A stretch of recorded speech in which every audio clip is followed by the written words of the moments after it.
Hi, I'm Damien. I'm Gabe. And we're Aranda. If you're not in the now, you're in the nothing. So you guys just got done playing the show here tonight. Saving Abel's headlining tonight. And understand you guys are going to go out and do some dates with those. That's a pretty bunch of guys. Yeah, we go out this whole month with them and Red Light King.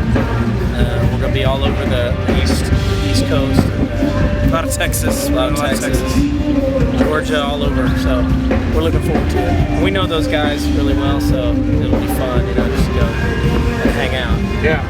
So how did that whole little tour come together with you guys at Saving Abel?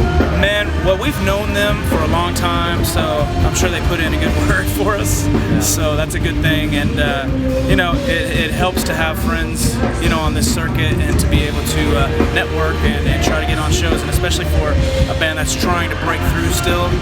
We need that. We need that support from the guys that are doing a lot better than us at this point. So for us too, we've been out with a lot of bands for the last few years, and just have kind of been working the circuit, getting to know the bands, and I think in some ways some of those bands are kind of cheering us on too, because they see we're not with a label, we're funding everything independently, so it's an uphill battle, especially at that radio and no distribution in stores and things like that.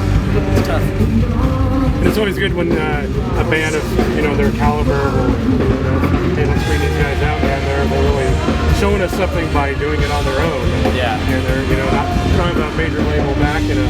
Right. These guys are out there just our goal has always been to try to get in front of bigger bands' fans that we feel like would dig our music and try to win them over, and that hasn't changed since we've started. And I think the pairing between Saving Abel and you guys, that's a good pairing. Yeah, we hope so. We'll see. Yeah. It has been in the past, so we'll see this month how it goes. Now you guys have had the opportunity to play some of the big summer festivals and stuff that are going on. Do you have a personal favorite, one of those that you guys have done? For us, all of them were great, but to play Rocklahoma for us, we're from Oklahoma City, and to play in front of that many people that know our music and just the hometown fans, there's just nothing like it. We pulled up, and as we're pulling into the event and the venue, it's like you're looking at that massive stage. Just like, I can't believe we were. It feels like just yesterday we were playing at these little hole-in-the-wall bars and things, and just places. Hey, and we still do play at those hole-in-the-wall bars sometimes. So I'm not saying we're above it. I'm just saying I feel like we've come a long way too. Like from there to here, it's just kind of humbling to get up there. But Rock on the Range was awesome too. So you can't say anything about that. The lineup was incredible, and that was kind of going into my next question about you guys performed at Rock on the Range. What was that whole thing like?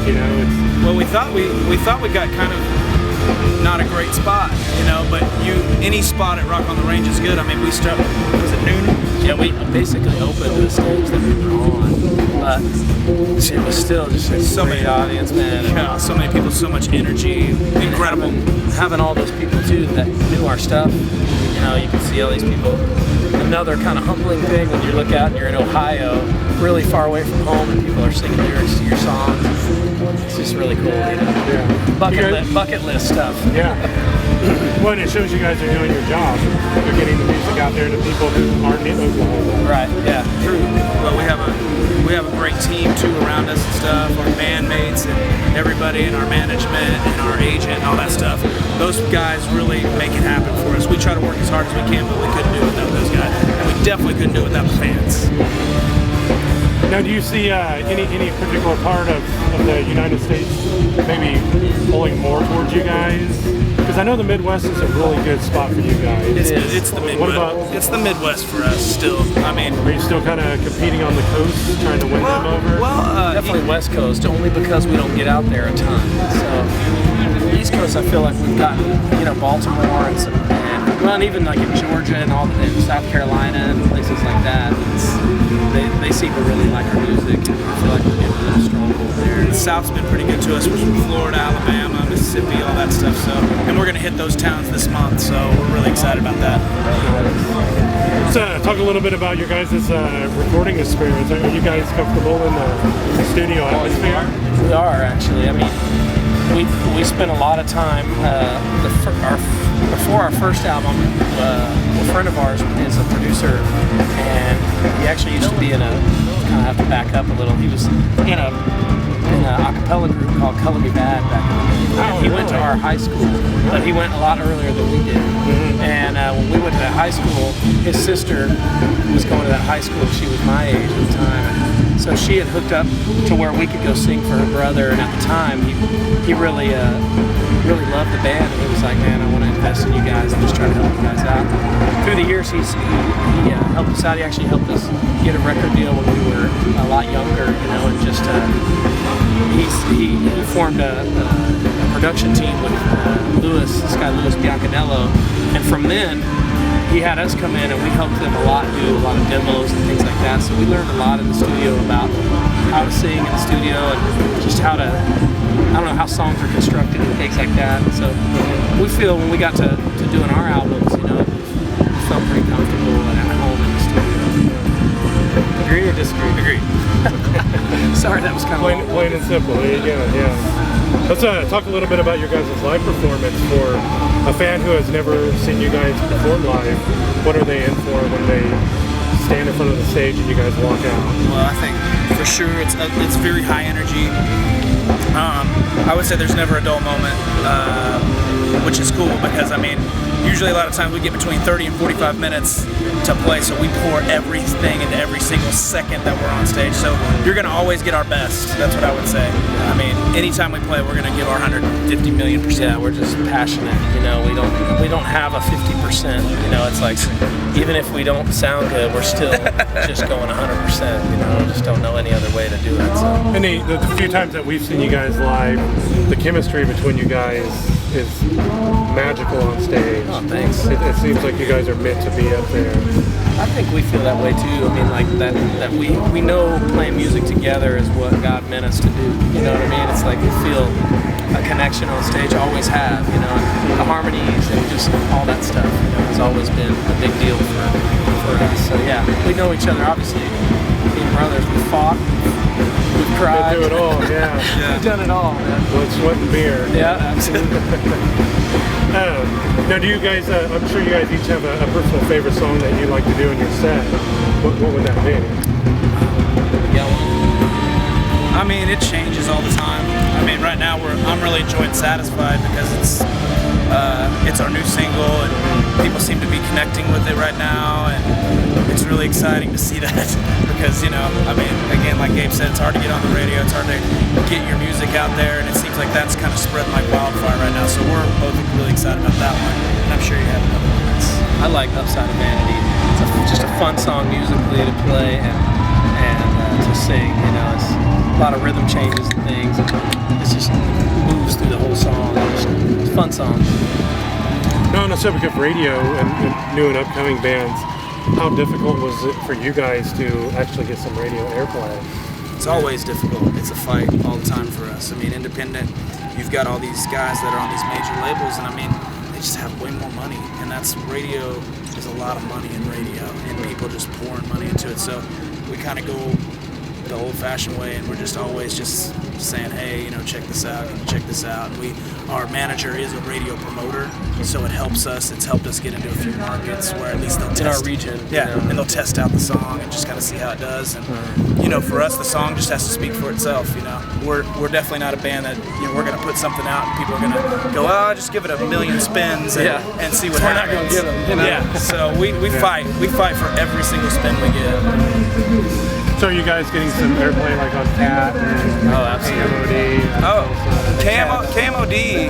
I mean, I'm not afraid to say they haven't picked up our new song yet, but we're hoping that they do. Yeah. And, so maybe if they watch this, maybe we can implant something in their brain a little bit. Yeah. The Cat has been with us since, I mean, even before we started really going after radio. I mean, they were always like picking our stuff up and trying to help us, you know, get promotion and get bigger. So those guys over there. Yeah, and you know, I mean, Chris Baker, Jake Daniels, yeah, they're awesome. Yeah, they are, and you know, those guys took a really big chance on us. Just because you're local doesn't mean you should be getting on the radio.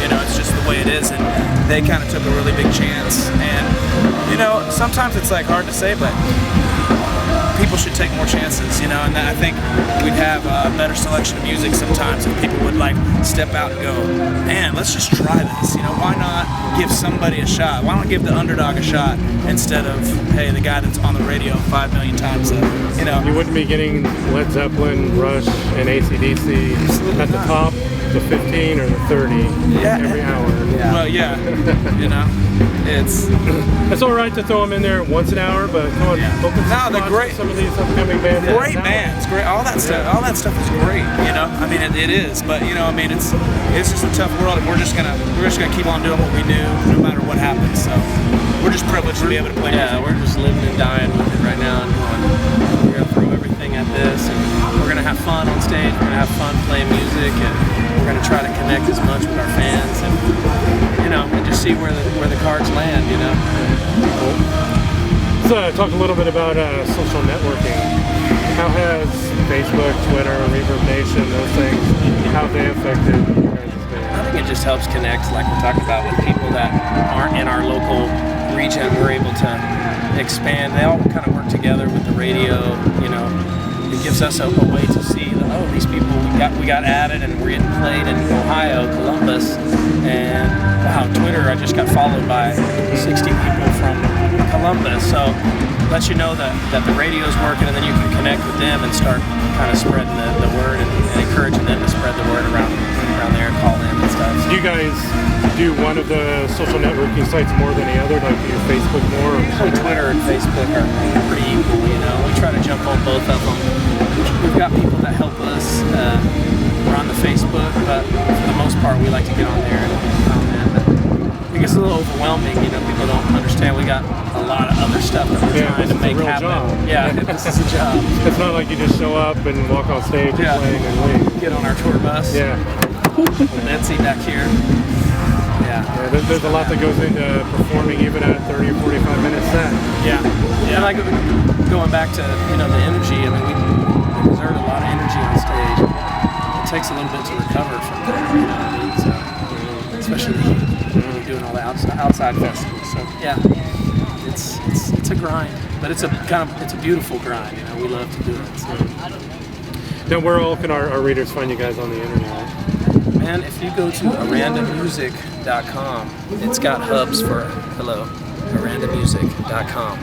It's got our links to our Twitter, Facebook, everything. If you go there, it'll take you wherever you need to go as far as all the social networks and things like that. You can also get our album on there too, our new album and our old album. So that's the best we've got, you know, because like I said, we don't have a label, we don't have distribution in stores, so come to the site and literally I will personally mail you the CD. And that's the truth, you know. So it gets a little daunting at times. You get orders and I'm like, oh my gosh, we've got so many CDs to send out. It's good daunting. Yeah, that's good. I'm not complaining. It's awesome daunting. It's a lot of stamp licking. Nice. Well, man, I think that covered just about everything. Thank you, Appreciate you guys taking time to talk. Our pleasure. Thank you. Thanks a lot. All right.